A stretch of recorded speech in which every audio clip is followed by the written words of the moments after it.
আসসালামু আলাইকুম বন্ধুরা।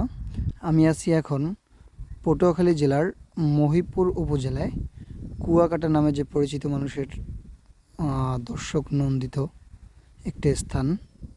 দেখুন, সবসময় শুনতাম যে এখান থেকে নাকি সূর্য উদয় এবং সূর্যাস্ত খুব সুন্দরভাবে দেখা যায়। তা দেখার জন্যই আমি গলাচিপা থেকে রওনা হয়েছিলাম বেলা 11টার সময়। আমি 4টার দিকেই আইসা পৌঁছে গেলাম। এখন আইসা আমি এখানে অপেক্ষা করতেছিলাম যে সূর্যাস্ত দেখবো। এই কারণে দেখতে পেলাম যে সূর্যটা একেবারে অস্ত যাইতেছে। ওই সময় আমি ভিডিওটা করতে নিছি। দেখুন কত সুন্দরভাবে এবং স্পষ্ট দেখা যাইতেছে সূর্যাস্ত। সূর্যটা ডুবে যায় কত কত সুন্দরভাবে। দেখুন একদম মানে কত দ্রুতভাবে সূর্যটা ডুবে যাচ্ছে।